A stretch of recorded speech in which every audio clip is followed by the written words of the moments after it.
for the difference between these two waters. The first water, as it stated, it does not satisfy, but also it's limited as well.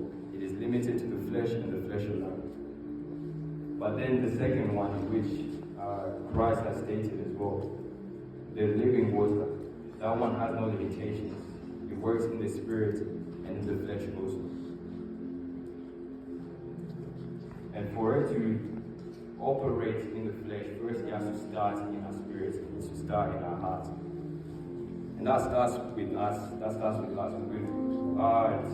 We could read the verse 15 as well, and it shows that it is when the lady seeked for the water, that's when her life started being transformed. You can see after that, the aftermath, she started going prophesying, blah, blah, blah. And that could be the same with us as well. But we have to make that decision as well. Are we willing to start a relationship with Christ? Are we willing to start a relationship with Christ? For us being alive, it's not by luck. Us being able to come from Africa and be here in Australia, it's not by luck as well. Us having the job and so on that we have, it's not by luck. Us having the breath also, it's not by luck as well. All of this is just grace, and grace from the Father himself. But the question with it all is, what are you doing with that grace? What are you doing with that grace? And how is the Father, how is the Creator, how is the Provider, what is He getting from the grace that He's giving to you? For all of us that have been given the grace, if we are here, then at least to some extent we know who God is. At least to some extent we have heard of Him. But what are we doing with that knowledge that we have of Him? What are we doing with it?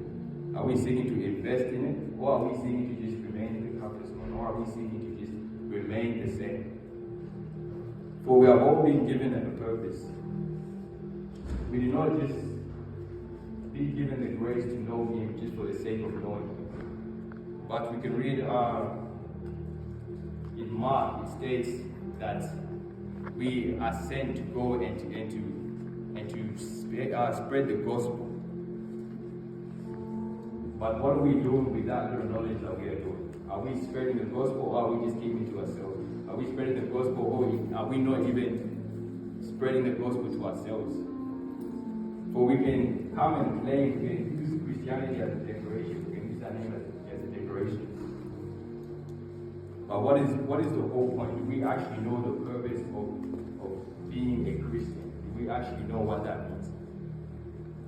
And what I mean by that is,